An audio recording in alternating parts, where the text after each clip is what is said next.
വെറുതെ ആവശ്യമില്ലാത്ത വിവാദം ഉണ്ടാക്കിയിട്ട് ഇത് മറ്റു തലങ്ങളിലേക്ക് കൊണ്ടുപോകണ്ട. ഒരു രാഷ്ട്രീയ പാർട്ടിയുമായും നമുക്കിതുമായി യാതൊരു ബന്ധമില്ല. ഇതും അതുമായി യാതൊരു ബന്ധമില്ല. ആരും തെറ്റിദ്ധരിക്കണ്ട. പക്ഷെ സുന്നത്ത് ജമാഅത്ത് ഇവിടെ പറയും, അത് പറഞ്ഞേ പറ്റൂ. അത് മറ്റു തലത്തിലേക്ക് കൊണ്ടുപോവാതിരിക്കുന്നത് എല്ലാവർക്കും നല്ലതാണ്. അത്ര എനിക്ക് പറയാനുള്ളൂ. നമുക്ക് അങ്ങനെ ഒരു ലക്ഷ്യമേ ഇല്ല. സമുദായത്തിന്റെ രാഷ്ട്രീയ കെട്ടുറപ്പ് ശക്തമായി നിലനിൽക്കണമെന്ന് ആത്മാർത്ഥമായി ആഗ്രഹിക്കുന്ന വ്യക്തികളിൽപ്പെട്ട ആളാണ് ഞാൻ. എന്ന് കരുതി സുന്നത്ത് ജമാഅത്ത് പറയാതിരിക്കാൻ പറ്റില്ല. അങ്ങനെ ദീനിനെ താറുമാറാക്കാൻ, കുട്ടിച്ചോറാക്കാൻ കുറെ ഹുദഥാഉൽ അസ്നാനിന്റെ കയ്യിലേക്ക്, കുറെ വിഡ്ഢികളുടെ കയ്യിലേക്ക് ഈ ദീനിനെ ഏൽപ്പിച്ചാൽ നാളെ പടച്ച റബ്ബിന്റെ മുന്നിൽ മറുപടി പറയേണ്ടി വരുമെന്ന ഉത്തമ ബോധമുള്ളത് കൊണ്ട് മാത്രമാണ്. അത് മനസ്സിലാക്കിക്കൊണ്ട് നമ്മൾ പ്രവർത്തിക്കുക. ബിദ്അത്തിനെ തടയേണ്ടയിടത്ത് തടയേണ്ടതുപോലെ തടഞ്ഞില്ലെങ്കിൽ ഈ പരിശുദ്ധ ദീനിന് നിലനിൽപ്പില്ല. ആരൊക്കെ മാറ്റിമറിച്ച മുഹറഫായ, മുബദ്ദലായ, മുഗയ്യറായ വെറും പേര് മാത്രമുള്ള നാമമാത്ര ദീന് മാത്രമായിരിക്കും ഇവിടെ ശേഷിക്കുക. അത് ഈ ദീനിന് സാധ്യമല്ല.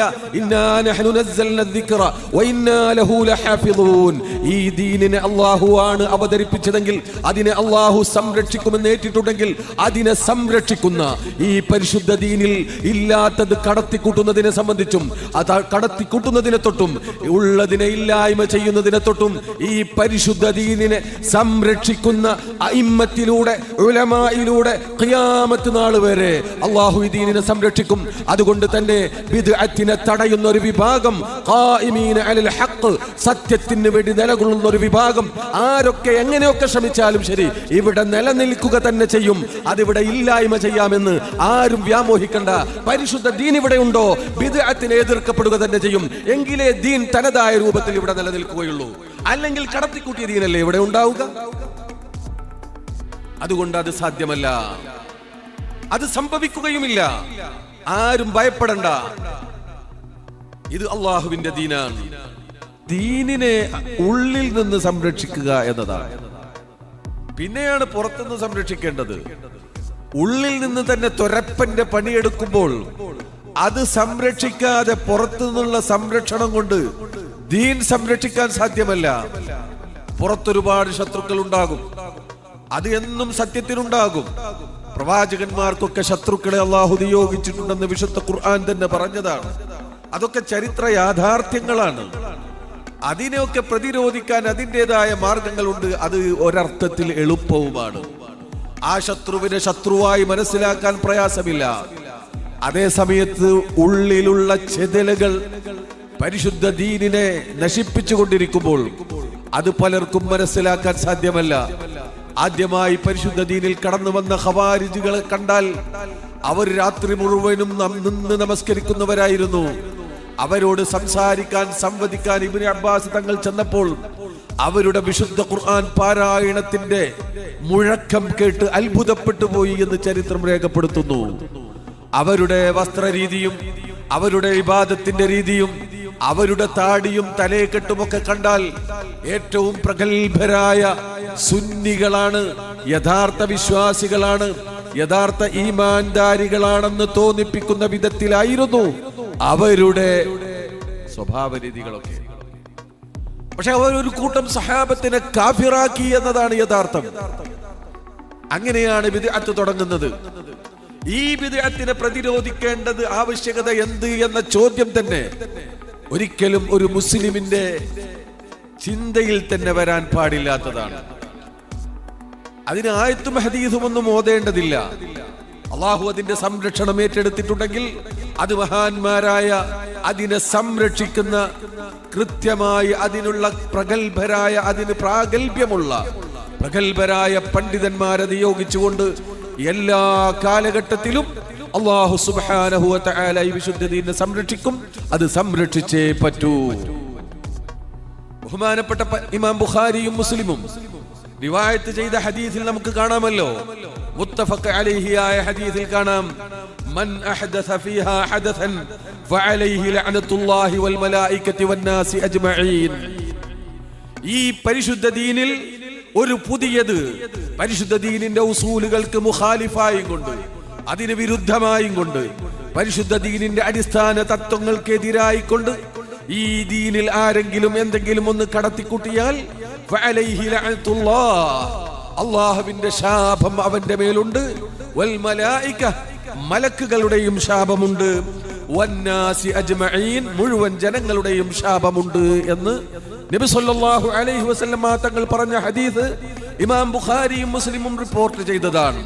മുത്തഫഖുൻ അലൈഹിയാണ്. ഓരോരുത്തരും ഗൗരവത്തിൽ മനസ്സിലാക്കേണ്ടതാണ്. അത് ഇഹ്ദാസ് ചെയ്തവനെ സംബന്ധിച്ചാണെങ്കിൽ മറ്റൊരു റിവായത്തിൽ ഇമാം മുസ്ലിം റിവായത്ത് ചെയ്ത ഹദീസാണ് ഞാൻ നിങ്ങളുടെ മുന്നിൽ ഓതി വെച്ചത്. അതിൽ അല്ലാഹുവിന്റെ റസൂൽ പറയുന്നത്, ലഅനല്ലാഹു മൻ ആവാ മുഹ്ദിസാ, ഒരു പുത്തനാശയക്കാരന്, ഒരു ജിനായത്ത്, ശാരീരികമായോ മതപരമായോ ജിനായത്ത് ചെയ്യുന്നവർക്കൊക്കെ മുഹ്ദിസ് എന്ന് പറയും. അതിലെ ഏറ്റവും അപകടകരമായ ജിനായത്ത് മതപരമായ ജിനായത്താണ്. ഇതാണ് മതം എന്ന് പറഞ്ഞുകൊണ്ട് മതമല്ലാത്തതിനെ മതത്തിൽ കൂട്ടിക്കടത്തിക്കൊണ്ട് പരിശുദ്ധ ദീനിൽ അതിക്രമം കാണിക്കുന്നവന് അഭയം നൽകുന്നവനെ അല്ലാഹു ശപിച്ചിരിക്കുന്നു എന്നാണ് ഇമാം മുസ്ലിം റിപ്പോർട്ട് ചെയ്യുന്ന ഹദീസ്. ഈ ചോദ്യം ചോദിക്കുന്നവർ ഈ ഹദീസിനൊക്കെ എവിടെ കൊണ്ടുപോയി വെക്കും? മുബ്തദിഈങ്ങൾക്ക് അഭയം നൽകുന്നവർ, അവരെ സംരക്ഷിക്കുന്നവർ, അവർ കോശാന പാടുന്നവർ, അതിനൊക്കെ സാധാരണവൽക്കരിക്കുന്നവർ, അതൊന്നും ഇന്ന് പറയാൻ പറ്റിയ കാര്യമല്ലെന്ന് പറയുന്നവർ ഈ ഹദീസൊക്കെ എവിടെ കൊണ്ടുപോയി വെക്കും? ലഅനല്ലാഹു മൻ ആവാ മുഹ്ദിസാ, മുഹ്ദിസിന് അഭയം നൽകുന്നവനെ അല്ലാഹു സുബ്ഹാനഹു വ തആല ശപിച്ചിരിക്കുന്നു എന്ന് പറയുന്നു. ബഹുമാനപ്പെട്ട അയിമ്മത്ത് ഈ ഹദീസ് ഇങ്ങനെ എടുത്തുദ്ധരിച്ചുകൊണ്ട് പറയുന്നുണ്ട്, ഒരു മുഹദ്ദിസിന് അഭയം നൽകുന്നവന് പോലും ഇത്ര വലിയ താക്കീത്, ലഅനത്ത് എന്ന് പറഞ്ഞാൽ ഏറ്റവും കഠോരമായതാണ്. അതൊരിക്കലും തന്നെ ഒരു വിശ്വാസിയോട് പ്രയോഗിക്കാൻ, വ്യക്തിപരമായി പ്രയോഗിക്കാൻ പാടില്ലെന്ന് അല്ലാഹുവിന്റെ റസൂല് തന്നെ താക്കീത് ചെയ്തതാണെന്ന് ഓർക്കണം. ഒരിക്കൽ ബഹുമാനപ്പെട്ട നബി സല്ലല്ലാഹു അലൈഹി വസല്ലമ തങ്ങളുടെ മുന്നിൽ ഒരു അറബി വരാറുണ്ടായിരുന്നു. അബ്ദുള്ള എന്നാണ് അദ്ദേഹത്തിന്റെ പേര്. അദ്ദേഹത്തെ സംബന്ധിച്ച് പറയുന്നുണ്ട്, കുന്നാ നുലഖിബുഹു ഹിമാറ, ഞങ്ങൾ മൂപ്പരെ ഹിമാർ എന്ന് വിളിക്കാറുണ്ട്. ഹിമാർ എന്ന് വിളിക്കുമ്പോൾ അതിന് ചില അർത്ഥം ഉണ്ടാവുമല്ലോ. കുന്നാ നുലഖിബുഹു ഹിമാറ, ഞങ്ങൾ അയാളെ ഹിമാർ എന്ന് വിളിക്കാറുണ്ട്. നല്ല മനുഷ്യനാ, സാധു മനുഷ്യനാ, ഇടക്കൊക്കെ ഇങ്ങനെ വരും, എപ്പോഴെങ്കിലും വരുള്ളൂ, എപ്പോഴും അവിടെ ഉണ്ടാവുന്ന ആളല്ല. ഒരാള് വലിയ തമാശക്കാരനാണ്, തമാശ നല്ലോണം പറയും. അപ്പൊ തമാശയിൽ ചിലപ്പോ അങ്ങനത്തെ തമാശയും പറയുണ്ടാവും. അതുകൊണ്ടാണ് ഞങ്ങൾ ഹിമാർ എന്ന് വിളിക്കാറുണ്ടായിരുന്നു എന്ന് പറയും. ഇത് ഇമാം ബുഖാരി റിവായത്ത് ചെയ്യുന്ന ഹദീസാണ്. അദ്ദേഹത്തിന്റെ ഒരു പ്രത്യേകത പറയുന്നത് തന്നെ, കാന യുദ്ഹിക്കുൻ നബിയ സല്ലല്ലാഹു അലൈഹി വസല്ലം, റസൂലുള്ളാഹിനെ നന്നായി ചിരിപ്പിക്കുന്നതാണ്. ആജാദി തമാശ പറഞ്ഞിട്ട് ഒരു തമാശ വേറെ റിവായത്തിൽ വന്നിട്ടുണ്ട്, ബുഖാരിയുടേതല്ല. അത് തമാശ പറഞ്ഞങ്ങളും ചിരിക്കും. ഒരിക്കൽ റസൂലുള്ളാഹി സ്വല്ലല്ലാഹു അലൈഹി വസല്ലം തങ്ങളുടെ അരികിലേക്ക് മൂപ്പര് വന്നു. അപ്പൊ മൂപ്പര് വരുമ്പോ റസൂലുള്ളാഹിക്ക് ഇഷ്ടമുള്ളത് എന്ന നിലക്ക് കുറച്ച് തേൻ വാങ്ങിയിട്ടാ വന്നിട്ടുള്ളത് മൂപ്പര്. അങ്ങനെ റസൂലുള്ളാഹിക്ക് ഹദിയ കൊടുത്തു. അത് അങ്ങനെ പോയി. പിന്നൊരു ദിവസം മൂപ്പര് വന്നു, കൂടെ ഒരാളുണ്ട്. അപ്പൊ അയാളെ കയ്യും പിടിച്ചിട്ട് റസൂലുള്ളാഹിയുടെ അടുത്ത് വന്നിട്ട് പറഞ്ഞു, നബി, ഞാൻ നാള് വരുമ്പോ കുറച്ച് തേൻ കൊടുത്തിരുന്നല്ലോ, അത് ഞാൻ ഇയാളേക്കൊന്ന് വാങ്ങിയത്, അതിന്റെ പൈസ കൊടുത്തിട്ടില്ല, അതാണ്ട് കൊടുത്താളെന്ന്. അതിന്റെ പൈസ കൊടുത്തിട്ടില്ല, അതങ്ങോട്ട് കൊടുത്തോളൂ എന്ന് പറഞ്ഞു. അങ്ങനെ ഒരു തമാശ പറയുന്ന ആളാണ് അദ്ദേഹത്തിന്റെ അടുത്ത്. ചില വീക്ക്നെസ് ഒക്കെ ഉണ്ട്. അങ്ങനെ ഒരു ദിവസം വന്നപ്പോ മൂപ്പര് കുറച്ച് കുടിച്ചിട്ടുണ്ടായിരുന്നു. റസൂലുള്ളാഹിയുടെ എപ്പോഴുമുള്ള സുഹബത്തും തെർബിയത്തൊന്നും കിട്ടിയ ആളല്ലാതെ ആവുമ്പോ ആ ജാഹിലിയത്ത് പൂർണ്ണമായി അങ്ങോട്ട് മാഞ്ഞു പോകുന്നത് വരെ അങ്ങനെയൊക്കെ ഉണ്ടാവുമല്ലോ. അപ്പൊ കുറച്ച് കുടിച്ചിട്ടുണ്ടായിരുന്നു. അപ്പോൾ നബി സല്ലല്ലാഹു അലൈഹി വസല്ലം തങ്ങൾ അദ്ദേഹത്തെ അടിക്കാൻ പറഞ്ഞു, ശിക്ഷയായി അടിക്കാൻ പറഞ്ഞു. സഹാബത്തെ അടിച്ചു. അങ്ങനെ പിന്നൊരിക്കൽ വന്നു. അങ്ങനെ അടിയും കിട്ടി മൂപ്പര് സന്തോഷത്തോടെ ചിരിച്ചു പോയി. പിന്നൊരിക്കൽ മൂപ്പര് വന്നു. അപ്പോഴും അദ്ദേഹം കുടിച്ചിട്ടുണ്ടായിരുന്നു. അപ്പോഴും നബി സല്ലല്ലാഹു അലൈഹി വസല്ലം തങ്ങൾ അദ്ദേഹത്തെ ശിക്ഷിക്കാൻ പറഞ്ഞു, അടിക്കാൻ പറഞ്ഞു. അപ്പോൾ സദസ്സിൽ നിന്നൊരാൾ പറഞ്ഞു,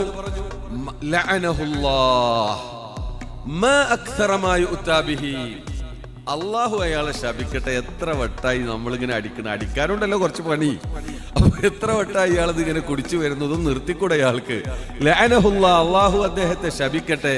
മാ അക്സറ മാ യുഅ്താ ബിഹി, എത്ര വട്ടായി ഇങ്ങനെ വരുന്നു എന്ന്. ഇത് കേട്ടപാട് റസൂലുള്ളാഹി സ്വല്ലല്ലാഹു അലൈഹി വസല്ലമ തങ്ങൾ പറഞ്ഞത് ലാ തൽഅനൂ, ശപിക്കരുത്. ലാ തുഈനു അലൈഹി ശൈത്താൻ, പിശാചിനെ അയാൾക്കെതിരിൽ നിങ്ങൾ സഹായിക്കരുത് എന്ന് പറഞ്ഞുകൊണ്ട് അള്ളാഹുവിന്റെ റസൂല് ഒന്നുകൂടെ പറഞ്ഞു. ഇൻഷാ അല്ലാഹ് ശേഷം നമ്മുടെ വിശദീകരണത്തിൽ അതുകൂടെ നമുക്ക് ആവശ്യം വരും. നബി സല്ലല്ലാഹു അലൈഹി വസല്ലം തങ്ങൾ പറഞ്ഞു, ഇന്നഹു മാ അലിംതു യുഹിബ്ബുല്ലാഹ വറസൂലഹു. അദ്ദേഹം കള്ളു കുടിക്കുന്നുണ്ടത് ശരിയാണ്, അതൊരു തെറ്റാണ്. ആ തെറ്റ് അള്ളാഹു പുറത്തു കൊടുത്തില്ലെങ്കിൽ അള്ളാഹു അവിടെ ശിക്ഷിച്ചേക്കാം, അല്ലെങ്കിൽ അഫൂ ചെയ്തേക്കാം. ഇവിടെ കൊടുക്കേണ്ടുന്ന ശിക്ഷ നമ്മളും കൊടുക്കുന്നു. പക്ഷേ അദ്ദേഹത്തിന്റെ മനസ്സ് ശുദ്ധമാണ്. ഇന്നഹു, അദ്ദേഹം, മാ അലിംതു, ഞാൻ അറിഞ്ഞിടത്തോളം, യുഹിബ്ബുല്ലാഹ വറസൂലഹു, അള്ളാഹുവിനെയും അവന്റെ റസൂലിനെയും സ്നേഹിക്കുന്ന മനസ്സിന്റെ ഉടമയാണ്. അതുകൊണ്ട് മനസ്സ് വിശുദ്ധമാണ്, ഹിദായത്തിന് പാകപ്പെട്ട മനസ്സാണ്. അദ്ദേഹത്തെ നിങ്ങൾ ശപിച്ചുകൊണ്ട് പിശാചിനെ സഹായിക്കരുത്. ശാപം എന്ന് പറഞ്ഞാൽ റഹ്മത്തിന്റെ നേരെ ഓപ്പോസിറ്റ് ആണ്, നേരെ എതിരാണ്. റഹ്മത്തിനെ തൊട്ട് അള്ളാഹു അകറ്റട്ടെ എന്നാണ് അതിന്റെ അർത്ഥം. അങ്ങനെ അള്ളാഹുവിന്റെ റഹ്മത്തിനെ തൊട്ട് അകന്നു പോയാൽ, ആ ദുആ എങ്ങാനും അള്ളാഹു സ്വീകരിച്ചു പോയാൽ പിന്നീട് ഹിദായത്തിന് വകുപ്പില്ല. അതുകൊണ്ട് നിങ്ങൾ അങ്ങനെ ശപിക്കരുത് എന്ന് നബി സല്ലല്ലാഹു അലൈഹി വസല്ലമ തങ്ങളെ പഠിപ്പിച്ചു. അതുപോലെ പല ഹദീസുകളും പഠിപ്പിച്ചു.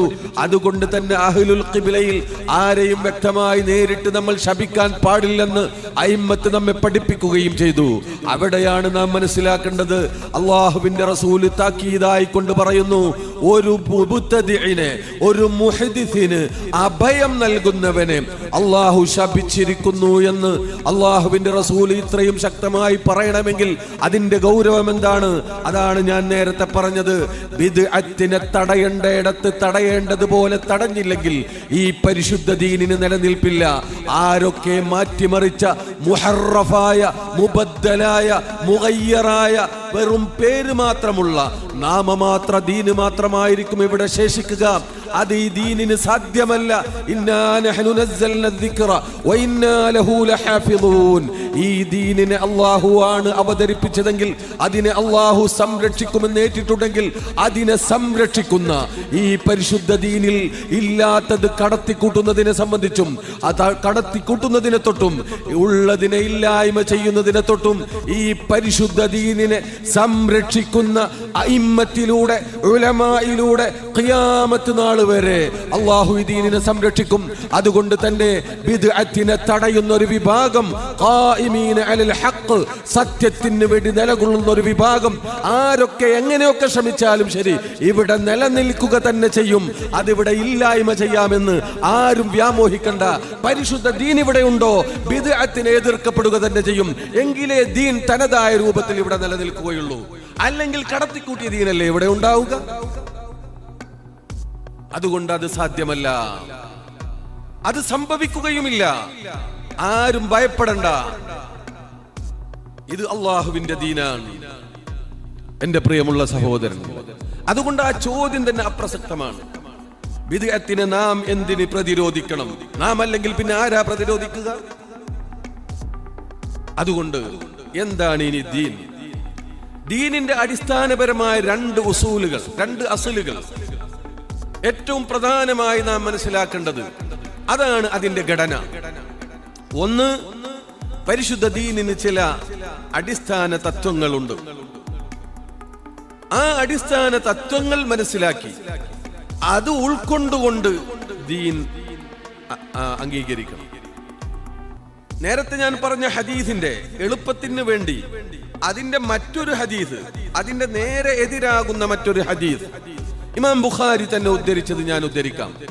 ഇവിടെ കൂടിയവർ അധികവും പണ്ഡിതന്മാരായതുകൊണ്ട്, പണ്ഡിതന്മാരും പ്രവർത്തകരുമായതുകൊണ്ട് പണ്ഡിതന്മാർക്ക് വളരെ ഉപകാരപ്പെടുമെന്ന് തോന്നുന്ന ചില കാര്യങ്ങൾ മാത്രമേ ഞാൻ പറയുന്നുള്ളൂ. ഇമാം ബുഖാരി തന്നെ ഉദ്ധരിക്കുന്ന ഒരു ഹദീസ്. ആ ഹദീസിൽ നബി സല്ലല്ലാഹു അലൈഹി വസല്ലമ തങ്ങൾക്ക് യമനിൽ നിന്ന് കുറച്ച് സ്വർണം വന്നു.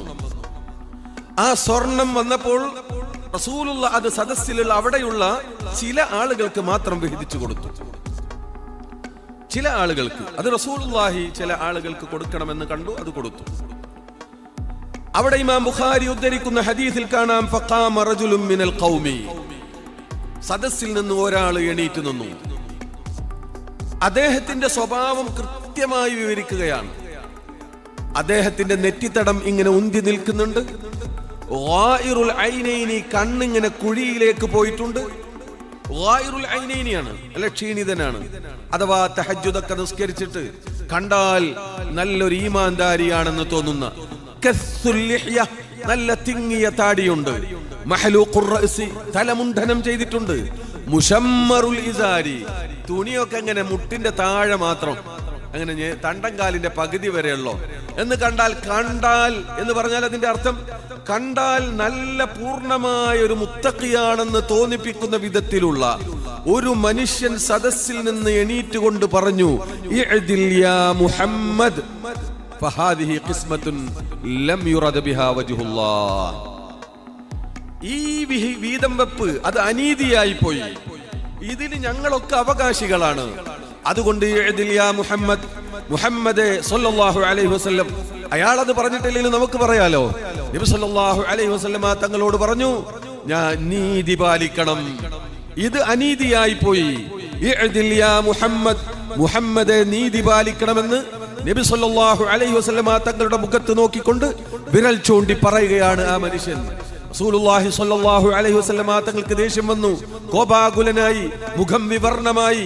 റസൂലുള്ളാഹിക്ക് ദേഷ്യം വന്നാൽ ഉണ്ടാകുന്ന ചില അടയാളങ്ങളുണ്ട്, അതൊക്കെ കാണാൻ തുടങ്ങി. റസൂലുള്ളാഹി സ്വല്ലല്ലാഹു അലൈഹി വസല്ലം, മൻ യഅദിൽ ഇദാ ലം അഅദിൽ, ഞാൻ നീതി നടപ്പിലാക്കിയില്ലെങ്കിൽ പിന്നെ ആരാണ് ഇവിടെ നീതി നടപ്പിലാക്കുക? നിങ്ങൾക്ക് എന്നെ വിശ്വാസമില്ലേ? അല്ലാഹു എനിക്ക് എന്നെ വിശ്വാസമാണ്, അല്ലാഹ് എന്നെ വിശ്വസിച്ചു, ഈ ദീൻ ഏൽപ്പിച്ചു, എന്നിട്ട് നിങ്ങൾക്ക് എന്നെ വിശ്വാസമില്ലെന്നോ എന്ന് ഗൗരവസ്വരത്തിൽ റസൂലുള്ളാഹി സ്വല്ലല്ലാഹു അലൈഹി വസല്ലം തങ്ങൾ ആ സദസ്സിനോട് പറയുന്നു.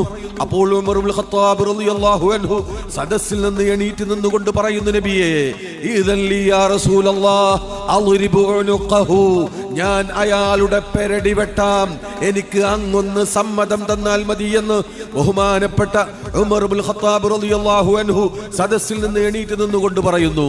ആ സന്ദർഭത്തിൽ നബി സല്ലല്ലാഹു അലൈഹി വസല്ലം തങ്ങൾ പറയുന്നത്, അത് പറ്റില്ല, ഇന്നഹു യുസല്ലി, അയാൾ നമസ്കരിക്കുന്നവനാണ്, മുഹമ്മദ് സ്വന്തം അനുയായികളെ കൊലപ്പെടുത്തുന്നു എന്ന് പറയാൻ അവസരമുണ്ടാക്കാൻ പറ്റില്ല, അതുകൊണ്ട് അയാളെ കൊല്ലേണ്ടതില്ല എന്ന് പറയുന്നിടത്ത് ഈ ഹദീസ് റിപ്പോർട്ട് ചെയ്യുന്ന ഹുദൈഫത്ത് ഇബ്നുൽ യമാൻ റളിയല്ലാഹു തആല അൻഹു പറയുന്നുണ്ട്, ഫറുബ്ബ മുസല്ലിൻ ലാ ഈമാന ലഹു എന്ന് അടിവരയിട്ട് പറയുന്നുണ്ട്. എത്ര നിസ്കാരക്കാരുണ്ട് യഥാർത്ഥത്തിൽ അവരുടെ ഉള്ളിന്റെ ഉള്ളിൽ ഈമാനില്ല, അവർ കൊല്ലപ്പെടേണ്ടവർ തന്നെയാണ്, പക്ഷേ അവരുടെ ഉള്ളിന്റെ ഉള്ളിൽ ഈമാനില്ല. പക്ഷേ അവരുടെ ബാഹ്യമായ വിഷയങ്ങൾക്ക് നിയമം നടപ്പിലാക്കാൻ പറ്റുള്ളൂ. അതാണ് റസൂലുള്ള പറഞ്ഞത്, അവൻ വെറുക്കപ്പെടേണ്ടതാണെങ്കിലും അവൻ തള്ളപ്പെടേണ്ടവനാണെങ്കിലും പ്രത്യക്ഷത്തിൽ അവൻ നമസ്കരിക്കുന്നുണ്ട്, അവനെ കൊല്ലാൻ പറ്റില്ല എന്ന് നബി സല്ലല്ലാഹു അലൈഹി വസല്ലം തങ്ങൾ പ്രഖ്യാപിക്കുകയാണ്. ബഹുമാനപ്പെട്ട നബി സല്ലല്ലാഹു അലൈഹി വസല്ലം തങ്ങൾ ഇതിങ്ങനെ പറഞ്ഞു. അയാൾ ഇങ്ങനെ സുമ്മ വല്ലാ മുദ്ബിറായി അവന്റെ മൂട് കാട്ടി പുറത്തുപോയി എന്നാണ്, ഒരു അച്ചടക്ക ലംഘനം കാണിച്ചുകൊണ്ട് പുറത്തുപോയി എന്നാണ് അതിന്റെ സാരമെന്ന് ചില പണ്ഡിതന്മാർ പറഞ്ഞിട്ടുണ്ട്. അങ്ങനെ തിരിച്ചു പോകുന്ന സമയത്ത് റസൂലുള്ളാഹിന്റെ മുതുകിലേക്ക്, അദ്ദേഹത്തിന്റെ മുതുകിലേക്ക് നോക്കിക്കൊണ്ട് പറഞ്ഞു, ഇദ്ദേഹത്തിന്റെ മുതുകിൽ നിന്ന് ഇനി ചില ആളുകൾ വരാനിരിക്കുന്നുണ്ട്. അവരെ കണ്ടാൽ, അവരുടെ വേഷം കണ്ടാൽ, അവരുടെ വേഷവിധാനവും അവരുടെ സ്വഭാവവും അവരുടെ ഖുർആൻ പാരായണവും അവരുടെ ഇബാദത്തും നിസ്കാരവും നോമ്പുമൊക്കെ കാണുമ്പോൾ നിങ്ങൾക്ക് തോന്നും, നമ്മുടെ നിസ്കാരമൊന്നും ഒന്നുമല്ല, ഇവർ എത്ര നല്ല മഹാന്മാരാണ്, എത്ര വലിയ നല്ല ആളുകളാണ് എന്ന് തോന്നിപ്പോകും. അത്രമേൽ ഇബാദത്തും അത്രമേൽ സൂക്ഷ്മതയും അത്രമേൽ നല്ല രൂപവും ഭാവവും ഒക്കെ അവർക്കുണ്ടാകും. പക്ഷെ അവർ ദീനിൽ നിന്ന് പുറത്തു പോയിക്കൊണ്ടിരിക്കുകയാണ് എന്ന് പറഞ്ഞുകൊണ്ട് നബി സല്ലല്ലാഹു അലൈഹി വസല്ലം സുദീർഘമായി പറയുന്നുണ്ട്. അത് ഞാനിപ്പോൾ ഇവിടെ വിശദീകരിക്കുന്നില്ല. ഈ രണ്ട് ഹദീസുകൾ നിങ്ങളൊന്ന് തുലനം ചെയ്ത് പഠിച്ചു നോക്കൂ സഹോദരങ്ങളെ. ഒരു മനുഷ്യൻ അദ്ദേഹത്തിന്റെ കയ്യിൽ ബാഹ്യമായ തഖ്വ പൂർണ്ണമായി കാണുന്നു, നല്ല രൂപഭാവമാണ്, നല്ല തിങ്ങിയ താടിയുണ്ട്, ഞെരിയാണിക്ക് മുകളിലായി വളരെ ഉയർത്തി തുണിയെടുത്തിട്ടുണ്ട്, ഇബാദത്തെടുക്കുന്നതിന്റെ ലക്ഷണമുണ്ട്. അങ്ങനെ നല്ല ഈമാൻദാരിയാണെന്ന് തോന്നിപ്പിക്കുന്ന ഒരു മനുഷ്യൻ പക്ഷേ നുബുവത്തിന്റെ മഹത്വം അദ്ദേഹം അറിഞ്ഞില്ല. ഒരു പ്രവാചകൻ, ആ പ്രവാചകനിൽ നിന്ന് നീതിയും അനീതിയും ഉണ്ടാകും എന്നാണ് അയാൾ മനസ്സിലാക്കിയത്. അതുകൊണ്ടാണ് റസൂലിനോട് ഇഅ്ദിൽ എന്ന് പറഞ്ഞത്. പ്രവാചകന്മാരിൽ നിന്ന് നീതി മാത്രമേ ഉണ്ടാകൂ, സത്യം മാത്രമേ സംസാരിക്കൂ, അള്ളാഹുവിന്റെ പൊരുത്തമുള്ളത് മാത്രമേ അവർ പ്രവർത്തിക്കൂ. അവർ മഅസൂമീങ്ങളാണ്, പാപസുരക്ഷിതരാണ്.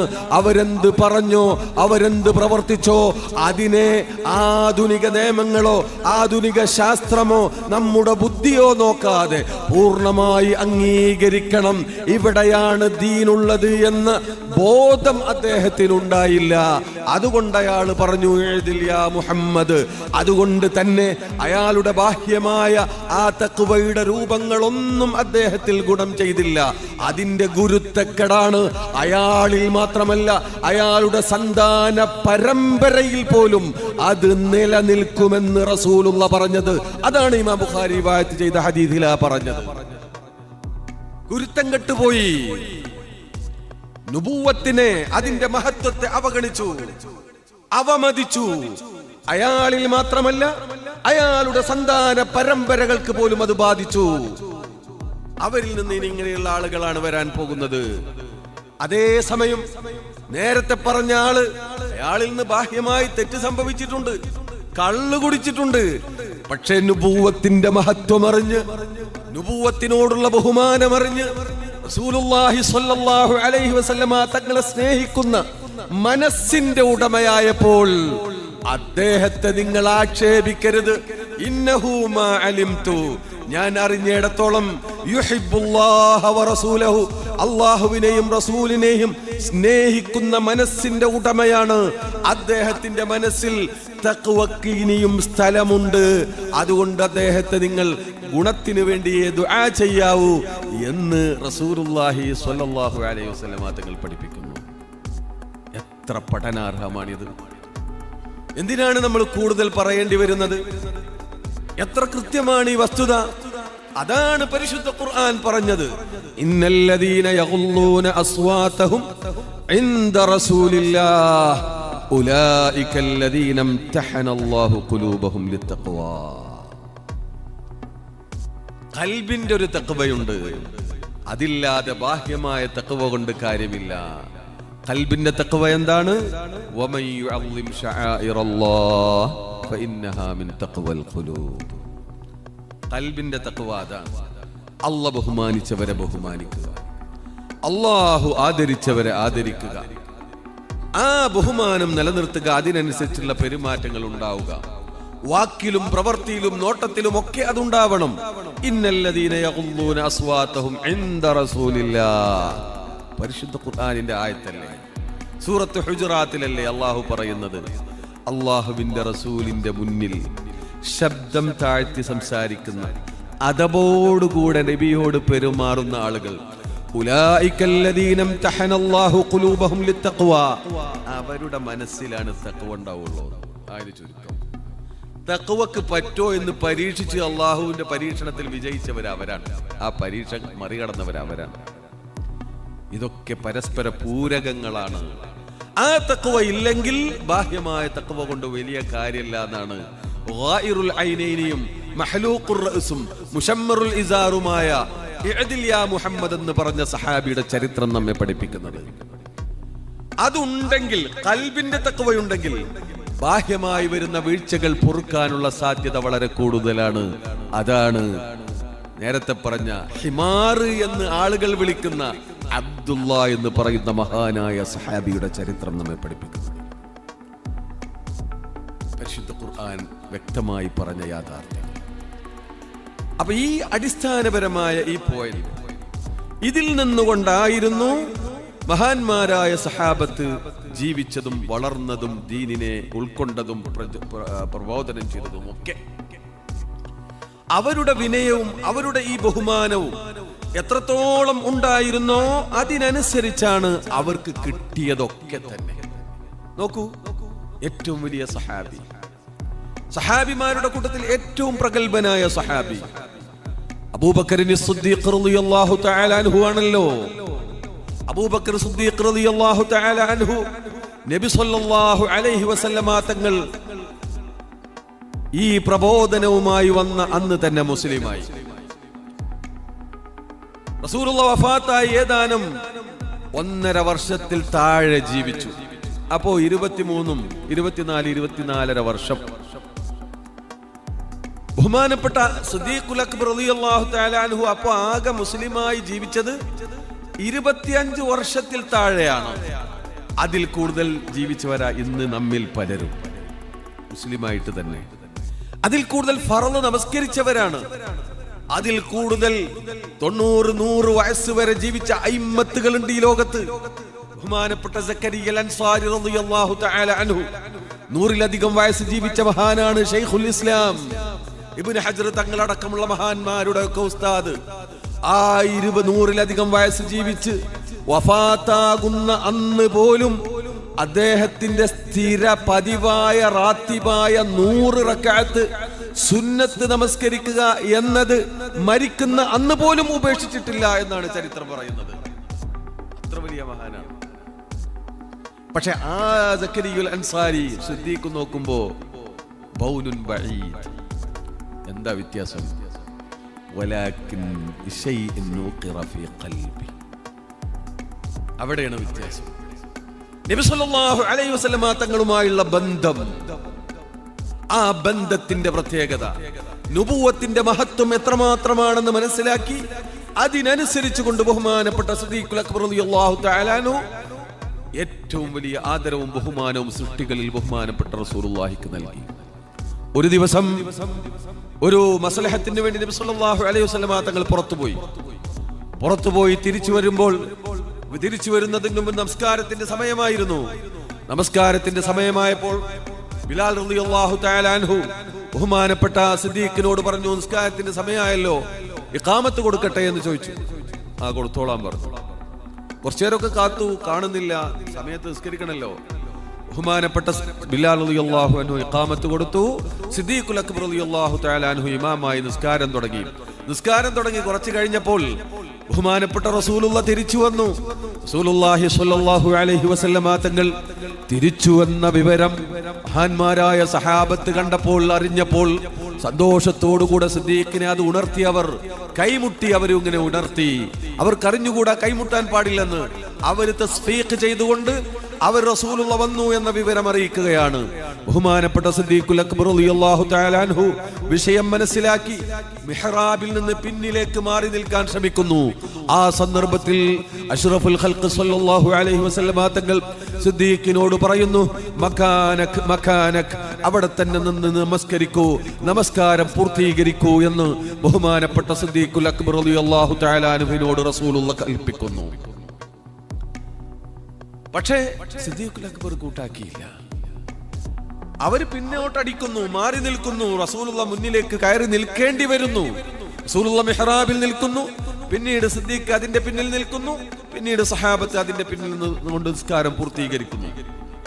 നിസ്കാരം കഴിഞ്ഞപ്പോ ആദ്യം റസൂലുള്ള സദസ്സിന് പഠിപ്പിച്ചു കൊടുത്തു, സഹാബികളെ, നിങ്ങൾക്ക് എന്തെങ്കിലും ഒരു വിഷയം നിസ്കാരത്തിൽ ഉണ്ടായാൽ, ഇമാമിനെ അറിയിക്കേണ്ടതായി ഉണ്ടായാൽ, നിങ്ങൾ കൈമുട്ടുകയല്ല വേണ്ടത്. ഇന്നമത് തസ്ഫീഖു ലിന്നിസാ, അത് സ്ത്രീകൾക്കുള്ളതാണ്. നിങ്ങൾ തസ്ബീഹ് ചൊല്ലുകയാണ് വേണ്ടത്. സുബ്ഹാനല്ലാഹ് എന്ന് പറഞ്ഞിട്ടാണ് ഇമാമിനെ ഉണർത്തേണ്ടത്. പഠിപ്പിച്ചു കൊടുത്തു.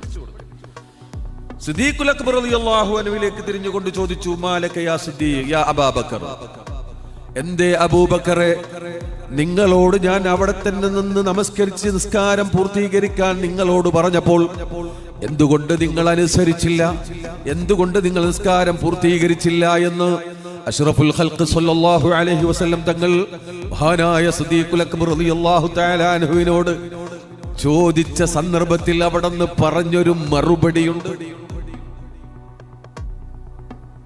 സ്വർണലിപികളാൽ ആലേഖനം ചെയ്യപ്പെടേണ്ടുന്ന ആ വാക്ക്, അതാണ് സുന്നികളും അസുന്നികളും തമ്മിലുള്ള വ്യത്യാസം.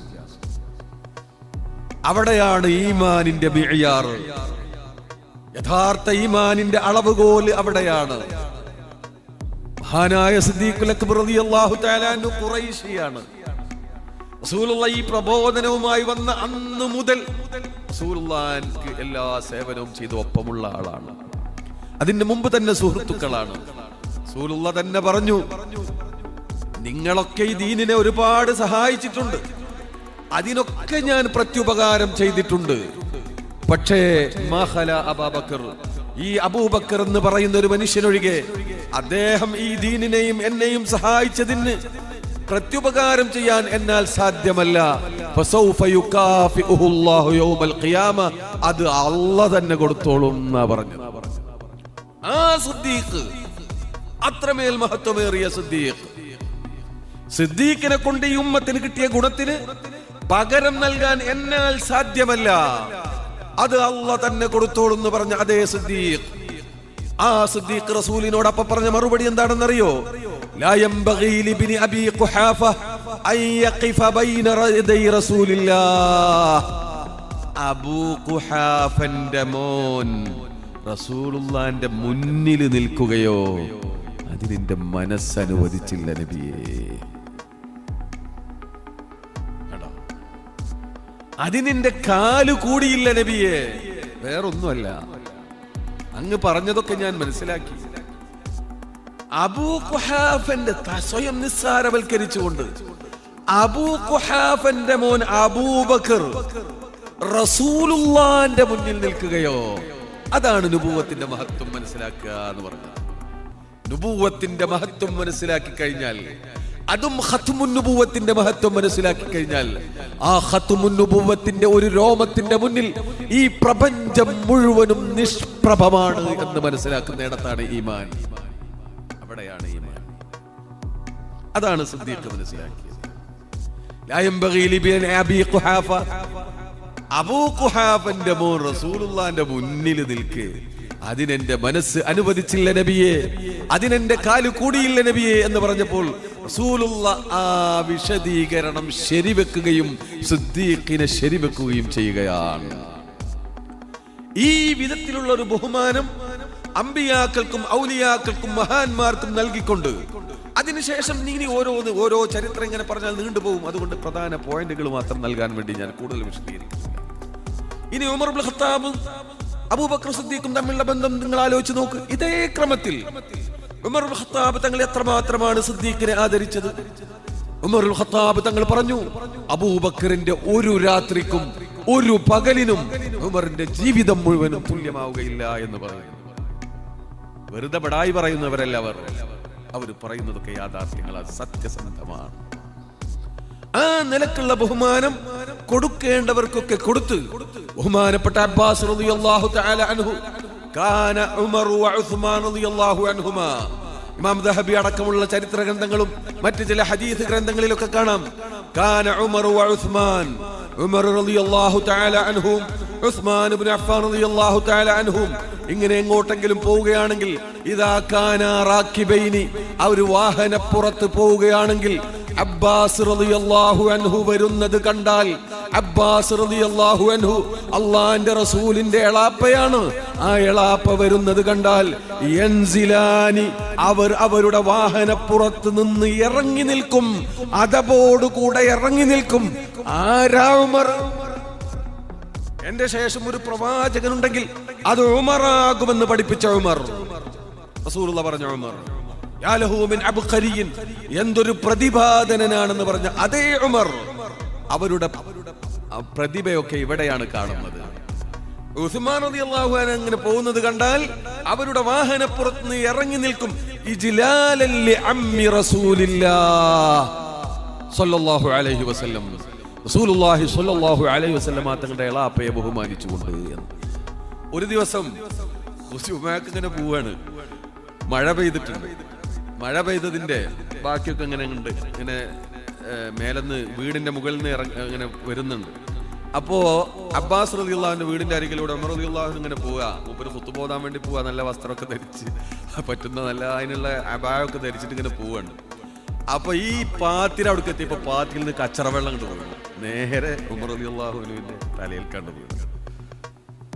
അപ്പോ ദേഷ്യം വന്നിട്ട് മൂപ്പര്, അല്ലെങ്കിൽ തന്നെ ഈ പാത്തി മാറ്റാൻ മുമ്പ് പറഞ്ഞിട്ടുണ്ട്, അത് മാറ്റിയിട്ടില്ല. മൂപ്പര് മെല്ലെ കേറിയിട്ട് ആ പാത്തി കണ്ട് വലിച്ചിട്ടു, പാത്തി അങ്ങോട്ട് വലിച്ചിട്ടു. കുറച്ച് കഴിഞ്ഞപ്പോ അബ്ബാസ് റളിയല്ലാഹു അൻഹു വന്നു. ഉപരികൾ ചിരിച്ചിട്ട് പറഞ്ഞു, കുഴപ്പമൊന്നുമില്ല, ആ പാത്തി എടുത്തതിൽ എനിക്ക് വിഷമമൊന്നുമില്ല, ഞാനും അത് എടുക്കണം എന്ന് വിചാരിച്ചിരുന്നു നിങ്ങൾ പറഞ്ഞപ്പോ. പിന്നെ ഞാൻ ഇത് എടുക്കാതിരുന്നത് എന്താണെന്നറിയോ, അത് റസൂലുള്ള സ്വന്തം കൈകൊണ്ട് വെച്ച ഒരു പാത്തിയാണ്, അതുകൊണ്ട് ഞാൻ അത് എടുക്കാതിരുന്നതാണ്. നോക്കണം, ഉടനെ ഒരു പൂച്ചയെ പോലെ ബഹുമാനപ്പെട്ട ഉമർ ഇബ്നുൽ ഖത്താബ് റളിയല്ലാഹു തആല അൻഹു വിനയാന്യതനായി, അമീറുൽ മുഅ്മിനീനായ കാലഘട്ടത്തിലാണെന്ന് ഓർക്കണം, വിനയാന്യതനായി തന്റെ ചുമല് താഴ്ത്തി കൊടുത്തുകൊണ്ട് പറഞ്ഞു, വല്ലാഹി ലാ അർളാ ഹത്താ തർകബ, നിങ്ങൾ എന്റെ ചുമലിൽ കയറി നിന്ന് ആ പാത്തി അവിടെ തന്നെ വെക്കണം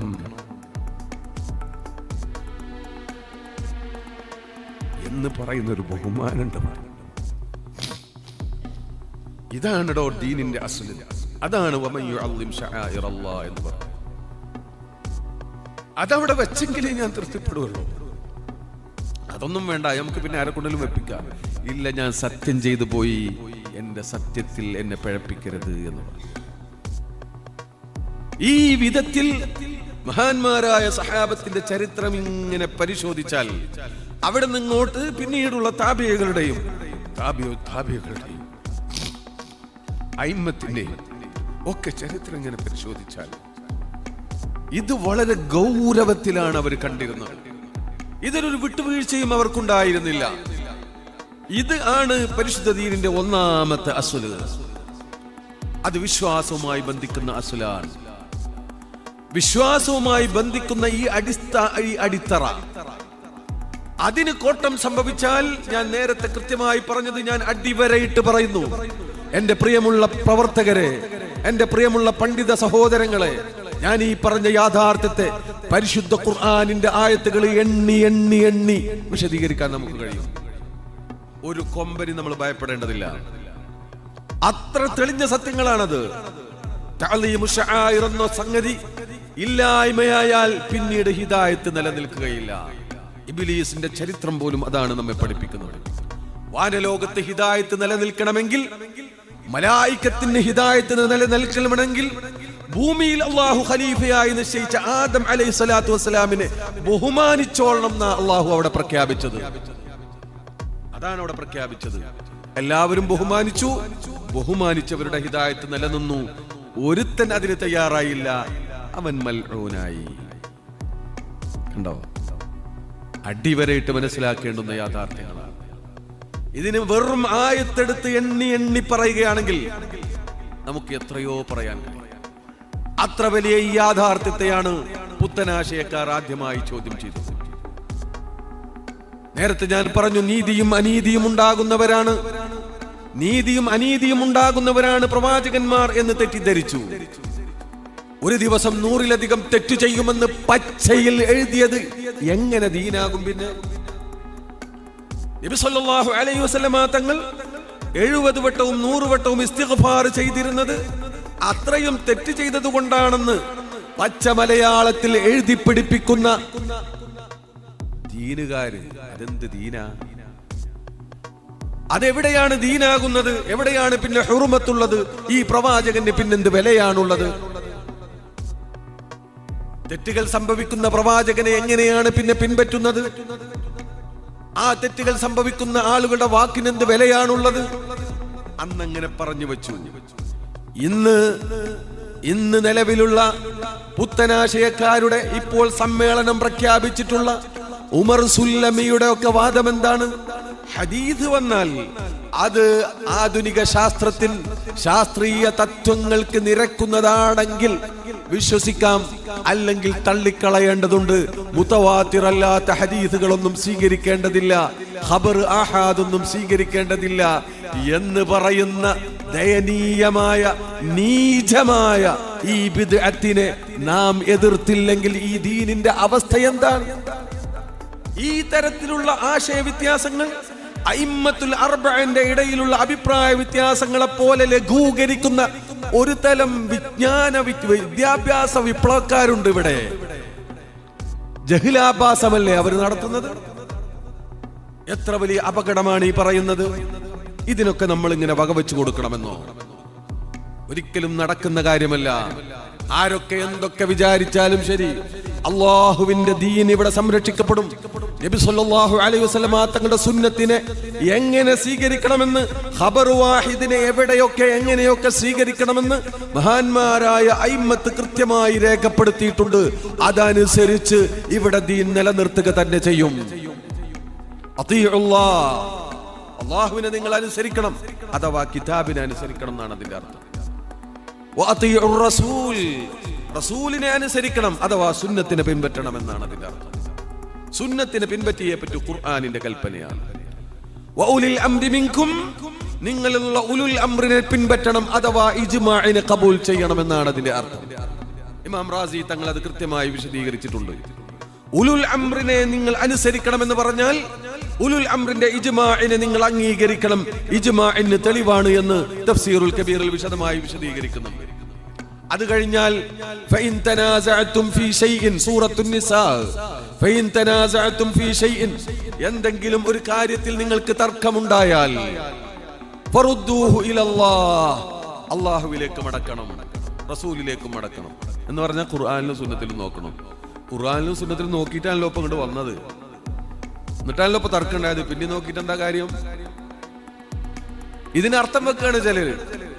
ഇനി തർക്കമുണ്ടായ ഇനി ഖുർആനിലേക്ക് തന്നെ നോക്കണം, അയിമ്മത്ത് പറഞ്ഞൊന്നും നോക്കാൻ പാടില്ല.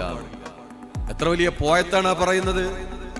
ഖുർആനിലുണ്ടോ എന്ന് നോക്കണമെന്ന് ആദ്യം പറഞ്ഞു, ഹദീസിലുണ്ടോ എന്ന് നോക്കണമെന്ന് പറഞ്ഞു, ഇജ്മാ ഉണ്ടോ എന്ന് നോക്കണം. ഇതിലൊന്നും ഇല്ലാതെ, നസ്സ് ഇല്ലാതെ വരുമ്പോഴാണ് തനാസു ഉണ്ടാവുക. അൽ ഹലാലു ബയ്യിനുൻ വൽ ഹറാമു ബയ്യിനുൻ വബൈനഹുമാ മുസ്തബിഹാത്തുൻ ഐ വഫീ റിവായത്തിൻ മുതശാബിഹാത്തുൻ. വ്യക്തമായ ചില ഹലാലുകളുണ്ട്, വ്യക്തമായ ചില ഹറാമുകളുണ്ട്. എന്നാൽ അത്ര വ്യക്തമല്ലാത്ത, നസ്സില്ലാത്ത വബൈനഹുമാ മുസ്തബിഹാത്തുൻ അല്ലെങ്കിൽ മുതശാബിഹാത്തുൻ, അവ്യക്തമായ ചില കാര്യങ്ങൾ ഇതിന്റെ ഇടയിലുണ്ട്. ഒരു നിലക്ക് നോക്കുമ്പോൾ ഹറാമിനോട് സാമ്യതയുണ്ട്, മറ്റൊരു നിലക്ക് നോക്കുമ്പോൾ ഹലാലിനോടും സാമ്യതയുണ്ട്. അപ്പൊ അത് മുസ്തബിഹായി, മുതശാബിഹായി, അങ്ങോട്ടും ഇങ്ങോട്ടും തശാബുഹുണ്ടായി. ലാ യഅലമുഹുന്ന കസീറും മിനന്നാസ്, അതിന്റെ ഹുക്മ് അധിക പേർക്കും അറിയുകയില്ല. സഹീഹുൽ ബുഖാരി ഉദ്ധരിച്ച ഹദീസ്. അങ്ങനെ വരുമ്പോഴാണ് തർക്കമുണ്ടാകുന്നത്. ഫഇൻ തനാസഅതും ഫീ ഷൈഇൻ, അങ്ങനെ വന്നാൽ പിന്നെ എന്ത് ചെയ്യണം? ഫറുദ്ദൂഹു ഇലല്ലാഹ്, ഇതിന് സമാനമായ വല്ല മസ്അലയും വല്ല ഹുക്മും കിതാബിലോ സുന്നത്തിലോ ഇജ്മാഇലോ ഉണ്ടോ എന്ന് നോക്കണം.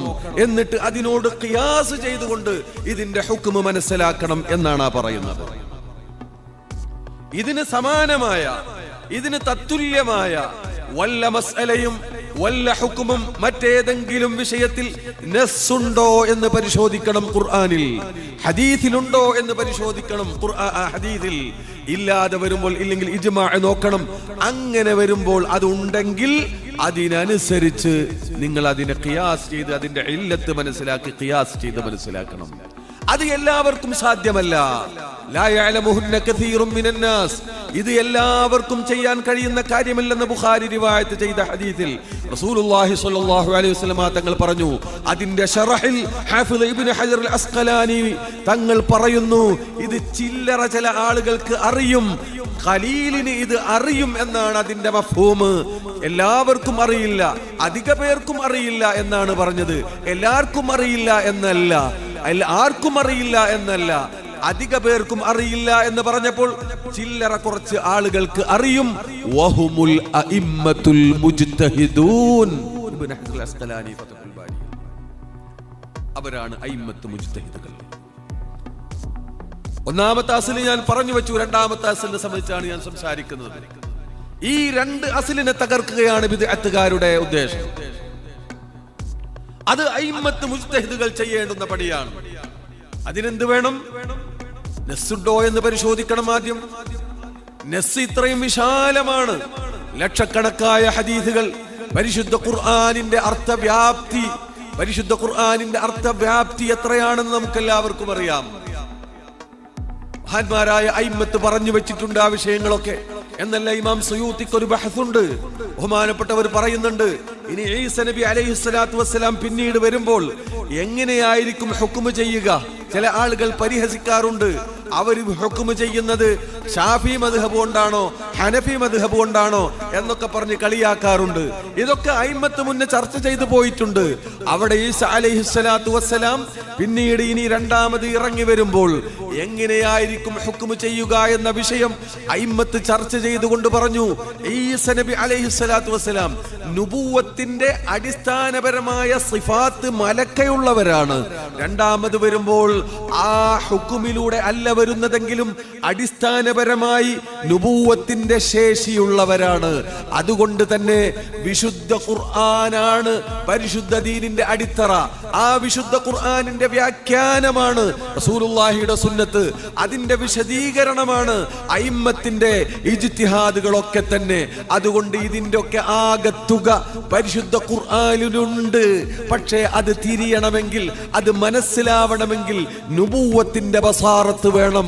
ഈസാ നബിക്ക് അതുള്ളത് കൊണ്ട് പരിശുദ്ധ ഖുർആൻ ഹദീസ് പോലും ഇവിടെ ഇല്ലെങ്കിലും ആ പരിശുദ്ധ ഖുർആനിൽ നിന്ന് നേരിട്ട് മനസ്സിലാക്കി ഹുക്മ് പറയാനുള്ള കഴിവ് ഈസാ നബി അലൈഹിസ്സലാത്തു വസ്സലാമിന് ഉണ്ടാകുമെന്ന് ബഹുമാനപ്പെട്ട ഇമാം സുയൂത്തി വളരെ വിശാലമായി പറഞ്ഞ് ചർച്ച ചെയ്തുകൊണ്ട് പറഞ്ഞു വെക്കുന്നുണ്ട്. അത് മറ്റൊരു ചർച്ചയാണ്, അത് നമ്മുടെ ഉദ്ദേശമല്ല ഇവിടെ. അപ്പൊ ചുരുക്കത്തിൽ വിശുദ്ധ ഖുർആൻ അത്ര വ്യാപ്തിയാണ്, അതിന്റെ അർത്ഥവ്യാപ്തി വളരെ വലുതാണ്. ആ നിലക്ക് അതിലെവിടെയെങ്കിലും ഉണ്ടോ എന്ന് പരിശോധിച്ച്, ഹദീസിലുണ്ടോ എന്ന് പരിശോധിച്ച്, സഹാബത്തിന്റെ ഫത്വകൾ മുഴുവനും പരിശോധിച്ച്, അങ്ങനെ പരിശോധിച്ചുകൊണ്ട് വേണം പിന്നീട് അതിലൊന്നും ഇല്ല എന്ന് കാണുമ്പോഴാണ് ഒരു വിഷയത്തിൽ ഖിയാസ്. അതാണ് യഥാർത്ഥത്തിൽ ഇജ്തിഹാദും അടിസ്ഥാനം. അതാണ് യഥാർത്ഥത്തിൽ ഒരു മുജ്തഹിദിന്റെ ഏറ്റവും പ്രധാനപ്പെട്ട പണി. അതിന് ഖിയാസിന് ഇത് പറ്റുമോ? അതിനുള്ള കാരണങ്ങൾ ഇവിടെ ഉണ്ടോ? എന്താണ് കാരണം? ഇതൊക്കെ മനസ്സിലാക്കണം. അങ്ങനെയാണ് പിന്നീട് അവർ ഖിയാസ് ചെയ്യുന്നത്. അതുപോലെ ഓരോ വിഷയങ്ങൾ പരസ്പരം തആറുളാകുമ്പോൾ എങ്ങനെ ഒന്നിന് മുൻഗണന നൽകണം, ഇതൊക്കെ വളരെ ദുഷ്കരമായ, വളരെ അധികം സൂക്ഷ്മതയോടുകൂടെ കൈകാര്യം ചെയ്യേണ്ട കാര്യങ്ങൾ.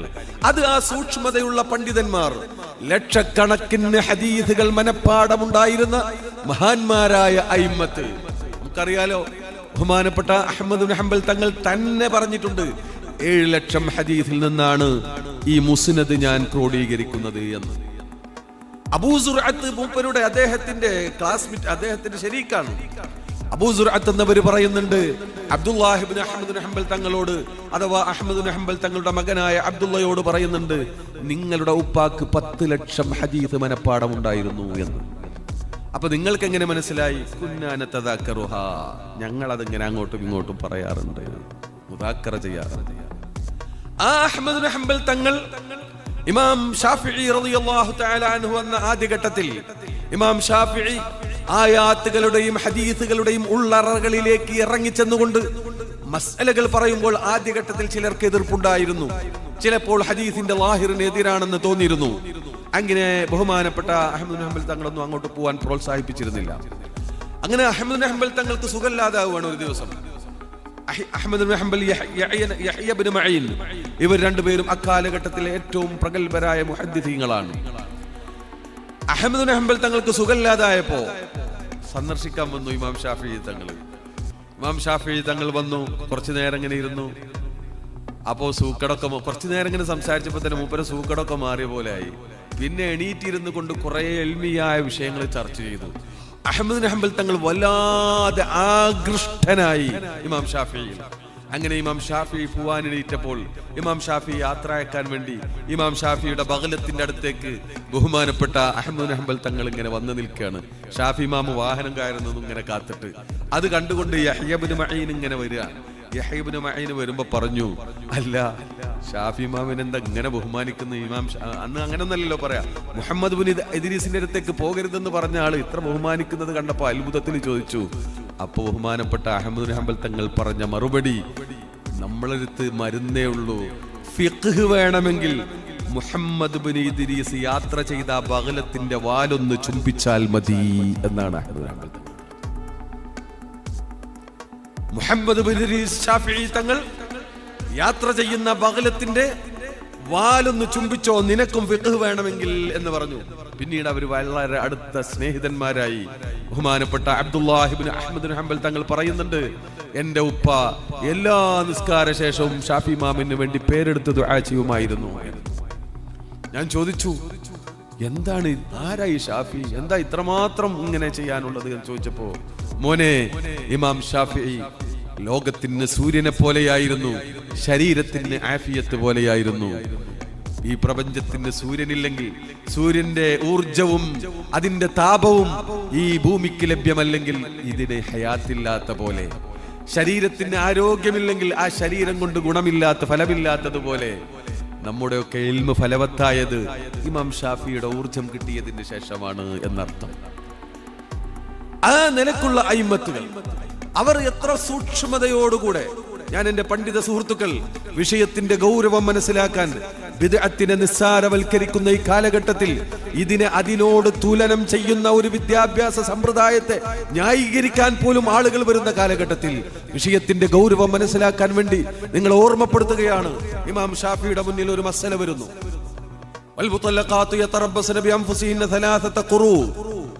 തലാഖ് ചൊല്ലപ്പെട്ട പെണ്ണുങ്ങൾ 3 ഖുർ എഴുതിയിരിക്കണമെന്നാണ് ഖുർആനിന്റെ കൽപ്പന. ഖുർ എന്ന് പറഞ്ഞാൽ എന്താ? ഷാഫി മദ്ഹബിൽ തുഹ്റാൻ, ഹനഫി മദ്ഹബിൽ ഹൈളാൻ. മുൻകാല പണ്ഡിതന്മാർക്കിടയിൽ രണ്ടും പറഞ്ഞിട്ടുണ്ട്. ഒന്നിനെ തർജീഹ് ചെയ്യണം. എങ്ങനെ ഈ തർജീഹ് ചെയ്യല്? ഖുർആന്റെ അർത്ഥം ഭാഷാപരമായി നോക്കിയാൽ ഹൈള് എന്നും കാണാം, തുഹ്ർ എന്നും കാണാം. അപ്പോ തർജീഹ് ചെയ്യാൻ വകുപ്പില്ല. ഹദീസിന്റെ പ്രയോഗം നോക്കുമ്പോഴും രണ്ടും കാണുന്നുണ്ട്. ദഈ അയ്യാമ അഖ്റാഇകി എന്ന് റസൂലുള്ളാഹി പറഞ്ഞിട്ടുണ്ട്. സഹാബത്തിന്റെ ഫത്വയിൽ തുഹ്ർ എന്ന അർത്ഥത്തിൽ ഉപയോഗിച്ചിട്ടുണ്ട്. അപ്പൊ ആ നിലക്കും തർജീഹിന് വകുപ്പില്ല, രണ്ടിനും സാധ്യതയുണ്ട്. എന്നാ പിന്നെ ഏതെങ്കിലും ഒന്നായിക്കോട്ടെ എന്ന് വെച്ചാൽ പോരല്ലോ. കാരണം ഇത് തലാഖിന്റെ മസലല്ലേ. 3 മാസമാകുമ്പോ മടക്കിക്കൊക്കെ ചെയ്താൽ ഒരു ദിവസം പ്രശ്നമായാൽ ആകെ പ്രശ്നമാവും അല്ലേ? അപ്പോഴും ബാക്കിയുണ്ടെന്ന് പറയാം, ഹൈളല്ലേ അല്ലെങ്കിൽ തുഹറല്ലേ, അങ്ങോട്ടും ഇങ്ങോട്ടും തർക്കിക്കാം. കൃത്യമായി അതിന് നിയമം വേണമല്ലോ. ബഹുമാനപ്പെട്ട ഇമാം ഷാഫി തങ്ങൾ ചിന്തിച്ചു, എന്ത് രസകരമാണെന്ന് ആലോചിക്കണം. മറ്റു നിലക്കൊന്നും തർജീഹിന് ഒരു വകുപ്പും കാണുന്നില്ല. അപ്പൊ പിന്നെ മൂപ്പര് പറഞ്ഞതെന്താണെന്നറിയോ? في عد ما أحاده مذكرا في الضد جرد والمميز جرري جمع بلفظ قلة في الأكثر. ഇത് നമ്മളെ നഹവിന്റെ കിതാബുകളിൽ പഠിപ്പിച്ചതാണല്ലോ. അന്ന് അൽഫിയത്ത് ഇബ്നു മാലിക് ഒന്നുമില്ലെങ്കിലും ഈ മസല മൂപ്പർക്കും അറിയാലോ. മൂപ്പര് പറഞ്ഞു സലാസത ഖുറൂഇൻ എന്നാ പറഞ്ഞത്. താ ഓട് കൂടെയാണ് സലാസത്തിനെ പറഞ്ഞത്. അപ്പൊ ഖുർ എന്തായിരിക്കണം? മുദക്കറായിരിക്കണം. ഖുർആൻ ലഫ്ള് മുദക്കറാണ്. അപ്പൊ രണ്ടായാലും പറ്റും. പക്ഷേ ലഫ്ളും മഅനയും മുദക്കറാകൽ എങ്ങനെ അർത്ഥം വെക്കുമ്പോഴേ ഉണ്ടാകൂ? തുഹ്ർ എന്ന അർത്ഥം കൊടുക്കുമ്പോഴേ ഉണ്ടാകൂ. ഹൈള് മുഅന്നസാണ്, പെണ്ണുങ്ങൾക്ക് മാത്രമല്ലേ ഉണ്ടാവുള്ളൂ. അപ്പൊ ഹൈള് മുഅന്നസാണ്. അപ്പൊ ഖുർആൻ എന്നതിന് സലാസത്ത് എന്നതിനോട് ലഫ്ളൻ വ മഅനൻ മുനാസബത്ത് ഖുർആന് തുഹ്ർ എന്ന അർത്ഥം കൊടുക്കുമ്പോഴാണ് ഉണ്ടാവുന്നത്. അതുകൊണ്ട് ഞാൻ അതിനെ തർജീഹ് ചെയ്യുന്നു. എത്ര ദഖീഖാണ് ആ മസല. വെറുതെ അങ്ങ് പറയുന്നതല്ല. ഈ നിലക്കുള്ള ബഹുമാനപ്പെട്ട ഇമാം ഷാഫി മാലിക് റളിയല്ലാഹു തആല അൻഹുവിന്റെ, ഇമാം സുഫിയാൻ ഇബ്നു ഉയൈന റളിയല്ലാഹു അൻഹുവിന്റെ ഇൽമു മുഴുവനും കരഗതമാക്കി, ഹിജാസിലെ ഇൽമു മുഴുവനും കരഗതമാക്കി. ഹഫിൽതു വജദ്തു അഹാദീസൽ അഹ്കാമി കുല്ലഹാ ഇൻദ മാലികിൻ. അഹ്കാമുമായി ബന്ധപ്പെട്ട മുഴുവൻ ഹദീസും എനിക്ക് ഇമാം മാലിക്കിൽ നിന്ന് ലഭിച്ചിട്ടുണ്ട് എന്ന് ഇമാം ഷാഫിഈ തങ്ങൾ പറഞ്ഞു. ഇല്ലാ 16 ഹദീസൻ, 16 ഹദീസ് ഒഴികെ അത് ഞാൻ സുഫിയാൻ ഇബ്നു ഉയൈനയിൽ നിന്ന് പഠിച്ചിട്ടുണ്ടെന്ന് പറഞ്ഞു. ചില റിവായത്തിൽ മറിച്ചുണ്ട്. ഏതായിരുന്നാലും അവരിൽ നിന്നാണ് അത് മുഴുവൻ കിട്ടിയിട്ടുള്ളത്. അവിടെ നിന്ന് കിട്ടേണ്ടതൊക്കെ കിട്ടിയതിന് ശേഷം ഇമാം മാലിക്കിന്റെ ഇൽമിൽ വലിയ ആകൃഷ്ടനായി അവിടെ ജീവിച്ചു. മുഴുവൻ പഠിച്ചതിന് ശേഷം പിന്നീട് കൂഫയിലേക്ക് വരുന്നു, യമനിലേക്ക് പോകുന്നു, അവിടെയുള്ള പണ്ഡിതന്മാരിൽ പഠിക്കുന്നു. ഇവിടെ വന്നു ബഹുമാനപ്പെട്ട അബ്ദുല്ലാഹി ഇബ്നു മസ്ഊദ് വഴിക്ക് വരുന്ന, അലി റളിയല്ലാഹു അൻഹുവിന്റെ വഴിക്ക് വരുന്ന ഇൽമ് ബഗ്ദാദിലാണുള്ളത്, കൂഫയിലാണുള്ളത്. അത് ബഹുമാനപ്പെട്ട അബൂ ഹനീഫത്തുൽ കൂഫി റളിയല്ലാഹു തആല അൻഹുവിന്റെ വഴിക്ക് വരുന്നു. അവിടെ മുഹമ്മദ് ഇബ്നുൽ ഹസൻ അശ്ശൈബാനി എന്ന് പറയുന്ന അബൂ ഹനീഫ ഇമാമിന്റെ ശിഷ്യൻ മഹാപണ്ഡിതൻ അവിടെയുണ്ട്. ഇമാം ഷാഫിഈ തങ്ങൾ പറഞ്ഞു, കതബ്തു മിൻ ഇൽമി മുഹമ്മദ് ഇബ്നുൽ ഹസൻ ബിഖ്റ ബഈർ. മുഹമ്മദ് ബിൻ ഹസൻ ശൈബാനിയുടെ ഇൽമിൽ നിന്ന് ഒരു ഒട്ടകത്തിന് ചുമക്കാൻ മാത്രമുള്ള അറിവ് ഞാൻ പഠിച്ചു, ഞാൻ എഴുതിയെടുത്തിട്ടുണ്ട്. ഇനി ആ മുഹമ്മദ് ബിൻ ഹസൻ ശൈബാനിയുടെ കിതാബുകൾ മുഴുവനും നഷ്ടപ്പെട്ടാലും ഞാൻ കാണാതെ അത് മുഴുവനും പറഞ്ഞു കൊടുക്കുമെന്ന് പറഞ്ഞ ഇമാമിന്റെ പേരാണ് ഇമാം ഷാഫി, മുഹമ്മദ് ബിൻ ഇദ്രീസ് ശാഫിഈ എന്ന് പറയുന്നത്. ആ അയിമ്മത്തിനോട് ഇവിടെയുള്ള ചില നോളകൾ പറയുന്നതിന്, അവര് പറയുന്ന തോന്നിവാസത്തെ തുലനം ചെയ്യുന്നത് എത്ര അപകടകരമാണ്. അതിങ്ങനെ കേട്ടിട്ട് മിണ്ടാതിരിക്കണമെന്നോ? നടക്കുന്ന കാര്യമല്ല, അത് നടക്കുന്ന കാര്യമല്ല. വെറുതെ ആവശ്യമില്ലാത്ത വിവാദം ഉണ്ടാക്കിയിട്ട് ഇത് മറ്റ് തലങ്ങളിലേക്ക് കൊണ്ടുപോകണ്ട. ഒരു രാഷ്ട്രീയ പാർട്ടിയുമായും നമുക്കിതുമായി യാതൊരു ബന്ധവുമില്ല, ഇതും അതുമായി യാതൊരു ബന്ധവുമില്ല, ആരും തെറ്റിദ്ധരിക്കണ്ട. പക്ഷെ സുന്നത്ത് ജമാഅത്ത് ഇവിടെ പറയും, അത് പറഞ്ഞേ പറ്റൂ. അത് മറ്റ് തലത്തിലേക്ക് കൊണ്ടുപോവാതിരിക്കുന്നത് എല്ലാവർക്കും നല്ലതാണ്. അത്ര എനിക്ക് പറയാനുള്ളൂ. നമുക്ക് അങ്ങനെ ഒരു ലക്ഷ്യമേ ഇല്ല. സമുദായത്തിന്റെ രാഷ്ട്രീയ കെട്ടുറപ്പ് ശക്തമായി നിലനിൽക്കണമെന്ന് ആത്മാർത്ഥമായി ആഗ്രഹിക്കുന്ന ആ വ്യക്തികളിൽപ്പെട്ട ആളാണ് ഞാൻ. എന്ന് കരുതി സുന്നത്ത് ജമാഅത്ത് പറയാതിരിക്കാൻ പറ്റില്ല. അങ്ങനെ ദീനിനെ താറുമാറാക്കാൻ, കുട്ടിച്ചോറാക്കാൻ കുറെ ഹുദഥാഉൽ അസ്നാനിന്റെ കയ്യിലേക്ക്, കുറെ വിഡ്ഢികളുടെ കയ്യിലേക്ക് ഈ ദീനിനെ ഏൽപ്പിച്ചാൽ നാളെ പടച്ച റബ്ബിന്റെ മുന്നിൽ മറുപടി പറയേണ്ടി വരുമെന്ന ഉത്തമ ബോധമുള്ളത് കൊണ്ട് മാത്രമാണ്. അത് മനസ്സിലാക്കിക്കൊണ്ട് നമ്മൾ പ്രവർത്തിക്കുക. ഒന്നാമത്തെ അടിസ്ഥാനമാകുന്ന മഹാന്മാരെ ആദരിക്കുക എന്നതിനെ ഒരു ഭാഗത്ത് തകർത്തു, മറ്റൊരു ഭാഗത്ത് എന്തുമാവാം, അതൊന്നും ഒരു പ്രശ്നമല്ല, അതും ശരി ഇതും ശരി, എല്ലായിടത്തും കുറെ ശരി, ഒക്കെ കൂടി ശരി, ഇതൊക്കെ കൂടി ശരിയാകുകയാണ്. ഇതെന്തൊരു ശരിയാണ്? ഇങ്ങനത്തെ ഒരു ശരിയില്ല. പറയേണ്ടത് പറയാൻ അർഹതപ്പെട്ടവരെ പറയാവൂ. ഖുനൂത്ത് ഒരാൾ ഓതണ്ട എന്ന് ഹനഫി മദ്ഹബ് സ്വീകരിച്ചുകൊണ്ട് പറഞ്ഞാൽ അയാൾ കുറ്റക്കാരനല്ല, സ്വന്തം പറഞ്ഞ അയാൾ കുറ്റക്കാരനാണ്. എന്തുകൊണ്ട്? അയാളത് പറയാൻ യോഗ്യനല്ല, യോഗ്യതയില്ലാത്ത പണിയെടുത്തു എന്നത് അയാളെ കുറ്റം. ഒരു ഡോക്ടർ ചികിത്സിക്കാൻ യോഗ്യതയില്ലാത്ത ഒരാൾ ചികിത്സിച്ചാൽ അയാൾ കുറ്റക്കാരനാണ്. ഒരു മുജ്തഹിദ് ഇജ്തിഹാദ് ചെയ്ത് അദ്ദേഹത്തിന്റെ അടുത്ത് തെറ്റ് പറ്റിയാൽ പോലും അയാൾക്ക് പ്രതിഫലമാണെന്ന് റസൂലുള്ളാഹി പഠിപ്പിച്ചത്. അതേസമയം അതിന് യോഗ്യതയില്ലാത്തവർ ഖുർആനിൽ തോന്നിവാസം പറഞ്ഞാൽ, മൻ ഫസ്സറൽ ഖുർആന ബിറഈഹി, സ്വന്തം ഇഷ്ടപ്രകാരം ഖുർആനിന് വ്യാഖ്യാനം നൽകുക, അതിന്റെ യോഗ്യതകളൊന്നുമില്ലാതെ പറഞ്ഞാൽ ഫൽയതബവ്വ മഖഅദഹു മിനന്നാർ. അതാ വ്യത്യാസം. അബൂ ഹനീഫ ഇമാമിന് അത് പറയാനുള്ള യോഗ്യതയുണ്ട്, നിനക്കെന്താ യോഗ്യത? ഒരു ഹദീസ് സനദ് സഹിതം, ആ സനദിലുള്ള റിജാലിന്റെ താരീഖ് സഹിതം പറയാൻ ആർക്കാ ഇവിടെ കഴിയാ? കാണാതെ പറയാൻ എത്ര ആളുകളുണ്ട് ഈ ഇജ്തിഹാദ് പറയുന്നവരൊക്കെ എന്നല്ല. പണ്ട് ബഹുമാനപ്പെട്ട ശംസുൽ ഉലമ നവ്വറല്ലാഹു മർഖദ ഒരിക്കൽ ജാമിയുടെ സമ്മേളനത്തിൽ വെച്ച് പറഞ്ഞിട്ട് ഒരാളെ സംബന്ധിച്ച് പറഞ്ഞതാ, അവന് ബിസ്മിയുടെ അർത്ഥം പറയാൻ കഴിയുമെങ്കിൽ എന്റെ മുന്നിൽ ഒന്ന് പറയട്ടെ എന്ന് പറഞ്ഞിട്ടുണ്ട്. ഒരു വാക്ക്, ഒരു ആയത്ത് ശരിക്ക് കൃത്യമായി അർത്ഥം നൽകാൻ കഴിയാത്ത ആളുകൾ, തെറ്റുകൂടാത്ത ഓതാൻ കഴിയാത്ത ആളുകൾ, ഇവരൊക്കെ ഇജ്തിഹാദ് ചെയ്യാം. അവരൊക്കെ ദീനിൽ തോന്നിയതൊക്കെ പറയാ. ഇതൊക്കെ വകവെച്ചു കൊടുക്കാൻ, അതൊക്കെ അയിമ്മത്തിന്റെ ഇടയിലുള്ള അഭിപ്രായ വ്യത്യാസം പോലെയാണ് എന്നിങ്ങനെ പ്രചരിപ്പിക്കുമ്പോൾ അവിടെയൊന്നും ഉണ്ടാതെ നിൽക്കാൻ പറ്റില്ല. ഇതാണ് രണ്ട് അപകടങ്ങൾ. ഈ രണ്ട് അപകടകരമായ കാര്യങ്ങൾ നിങ്ങൾ മനസ്സിലാക്കിയാൽ അതിനെ പ്രതിരോധിക്കേണ്ടുന്ന ആവശ്യകതയും, അത് പ്രതിരോധിച്ചില്ലെങ്കിൽ ഒരു ഭാഗത്ത് ഈമാൻ തകർന്നു പോകുന്ന യാഥാർത്ഥ്യവും, മറ്റൊരു ഭാഗത്ത് പരിശുദ്ധ ഇസ്ലാം അതിന്റെ തനതായ രൂപം, അതിന്റെ ആ പാരമ്പര്യ രൂപം അതിവിടെ നിലനിൽക്കാതെ മുഹറഫായ ഒരു ദീന് മാത്രം ഇവിടെ ഉണ്ടാകുന്ന ഒരു അവസ്ഥയും അതിന്റെ അപകടവും നമുക്ക് മനസ്സിലാക്കാൻ കൂടുതൽ ചിന്തിക്കേണ്ടതില്ല. അതുകൊണ്ട് നമ്മളെല്ലാവരും മഹാന്മാരായ സാത്വികരായ ദിക്റും ഇബാദത്തും തദ്രീസുമായി ഇരുന്നിരുന്ന നമ്മുടെ മുൻകാല പണ്ഡിതന്മാർ, അവർ സംഘടന ആഗ്രഹിച്ചവരായിരുന്നില്ല. അവരിങ്ങനെ ആളുകളുടെ ഇടയിലേക്ക് അങ്ങനെ ആവശ്യമില്ലാതെ ഇറങ്ങിച്ചെല്ലാൻ ഇഷ്ടപ്പെട്ടവരായിരുന്നില്ല. മഹാനായ കണ്ണിയത്ത് ഉസ്താദ് സമസ്ത കേരള ജംഇയ്യത്തുൽ ഉലമ രൂപീകരിച്ച 40 ആളുകളിൽ ഏറ്റവും പ്രായം കുറഞ്ഞ ആളാണെന്നാണ് നമ്മൾ അറിഞ്ഞിട്ടുള്ളത്.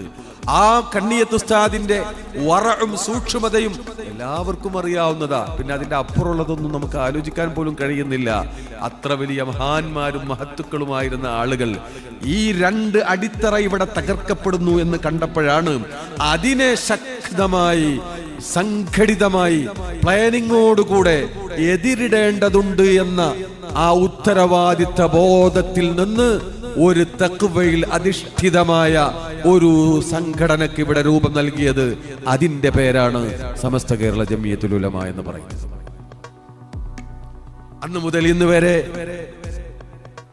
നല്ലവരായ പണ്ഡിതന്മാർ അവരുടെ എല്ലാം ത്യജിച്ചുകൊണ്ട്, അവരുടെ സൗകര്യങ്ങളൊക്കെ ഉപേക്ഷിച്ചുകൊണ്ട്, പ്രയാസങ്ങൾ സഹിച്ചുകൊണ്ട്, ഇന്ന് ഒരുപാട് സൗകര്യങ്ങൾ, അപ്പൊ നമ്മളൊക്കെ സംബന്ധിച്ച് ഒരുപാട് സൗകര്യങ്ങളാണ്, ഇതൊക്കെ ഇവിടെ ഉണ്ടാക്കി വെച്ചു അവർ. അതുകൊണ്ട് അതിന്റെ പേരിൽ ഇന്നും മറ്റു നാടുകളിൽ, ഇപ്പൊ ഗൾഫിലൊക്കെ ഒരുപാട് ജീവിച്ച ആളുകളാണ് ഞങ്ങളൊക്കെ, എന്നും നമുക്ക് അഭിമാനിക്കാൻ കഴിയുന്ന, നമ്മുടെ മദ്രസയിൽ 5ാം ക്ലാസ് വരെയെങ്കിലും ശരിക്ക് പഠിച്ച ഒരു വിദ്യാർത്ഥിക്കുള്ള ഒരു അറിവ് പോലും സാധാരണ അറബികൾക്ക് കാണാത്ത എത്രയോ അനുഭവങ്ങൾ നമ്മൾ കണ്ടതാണ്, അനുഭവിച്ചറിഞ്ഞവരാണ്. ആ നിലക്കുള്ള, അതുപോലെ ആശയപരമായൊക്കെ സുന്നികൾ എന്ന് പറഞ്ഞാൽ തന്നെ എന്തുമാകാവുന്ന അവസ്ഥ. അവിടെയൊക്കെ യഥാർത്ഥത്തിൽ ദീനിനെ ഒരു ഇമ്മഅത്താവാതെ നബി സല്ലല്ലാഹു അലൈഹി വസല്ലം തങ്ങൾ പറഞ്ഞു, ലാ തകൂനു ഇമ്മഅ, നിങ്ങൾ ഇമ്മഅത്താവരുത്. തഖൂലൂന, നിങ്ങൾ പറയാ, ഇൻ അഹ്സനന്നാസു അഹ്സന, ജനങ്ങളൊക്കെ നന്മ ചെയ്യുകയാണെങ്കിൽ ഞാനും ചെയ്യാം. വൈൻ അസാഅന്നാസു അസഅന, അവരൊക്കെ തെറ്റ് ചെയ്യുകയാണെങ്കിൽ പിന്നെ ഇപ്പൊ നമ്മളും അതിന്റെ ഒപ്പം ഇങ്ങനെ നിന്നു കൊടുക്കല്ലാതെ എന്താ ചെയ്യാ? അവരെ പേരാണ് ഇമ്മഅത്ത്. അമ്മായി ആകരുത്, വാലാകരുത്. അനമാക്കാന്ന് ഇങ്ങനെ എല്ലാരോടും പറയാം. അതുകൊണ്ടാണ് ഇമ്മഅത്ത് എന്ന് പേര് പറഞ്ഞത്. വലാകിൻ വത്തിഉ അൻഫുസകും, നിങ്ങളുടെ ശരീരത്തെ നിങ്ങൾ തയ്യാർ ചെയ്യണം. എന്തിന്? അൻ തുഹ്സിനു ഇദാ അഹ്സനന്നാസ്, ജനങ്ങളൊക്കെ നന്മ ചെയ്യുമ്പോൾ നന്മ ചെയ്യാനും, വഇദാ അസാഅന്നാസു അല്ലാ തദ്ലിമു, ജനങ്ങളൊക്കെ ഇനി തെറ്റായ വഴിക്ക് പോവുകയാണെങ്കിലും നിങ്ങൾ ഒരിക്കലും അതിക്രമം കാണിക്കരുത്, നീതിയുടെ ഭാഗത്ത് ഉറച്ചു നിൽക്കുക തന്നെ വേണം. അതിന് നിങ്ങൾ നിങ്ങളുടെ ശരീരത്തെ പാകപ്പെടുത്തണമെന്ന് നബി സല്ലല്ലാഹു അലൈഹി വസല്ലം തങ്ങൾ പറഞ്ഞ ആ ഹദീസിന്റെ സാക്ഷാത്കാരമായി കൊണ്ട് നമുക്കൊക്കെ പ്രവർത്തിക്കണം. അർഹമുർ റഹീമായ മലിക്കുൽ ജബ്ബാറായ റബ്ബ് ആത്മാർത്ഥമായി പരിശുദ്ധ ദീനിനും സമൂഹത്തിനും നമ്മുടെ കെട്ടുറപ്പിനും നമ്മുടെ എല്ലാ പുരോഗതിക്കും ഉതകുന്ന വിധത്തിൽ പരിശുദ്ധ ദീനിനെ നിലനിർത്താനുള്ള അവസരം നമ്മൾക്കുണ്ടാക്കി തരുമാറാവട്ടെ. തെറ്റിദ്ധാരണകളൊക്കെ നീങ്ങി ആ പൂർവോപരി ശക്തമായി പരിശുദ്ധ ദീനിന് വേണ്ടി സേവനം ചെയ്യാൻ അള്ളാഹു നമുക്ക് തൗഫീഖ് ചെയ്യുമാറാവട്ടെ. അതിനുള്ള അവസരങ്ങൾ ഉണ്ടാക്കി തരുമാറാവട്ടെ. അതിനുള്ള സാഹചര്യങ്ങൾ പാകപ്പെടുത്തി തരുമാറാവട്ടെ. എല്ലാവർക്കുമുള്ള തെറ്റിദ്ധാരണകളൊക്കെ നീക്കിക്കൊടുക്കുമാറാവട്ടെ. ഹക്കിന്റെ അഹ്ലുകാരെ, നന്മയുടെ അഹ്ലുകാരെ അള്ളാഹു ആ കലിമത്തുൽ ഹക്കിന്റെ പേരിൽ ഒരുമിച്ച് കൂട്ടി തരുമാറാവട്ടെ.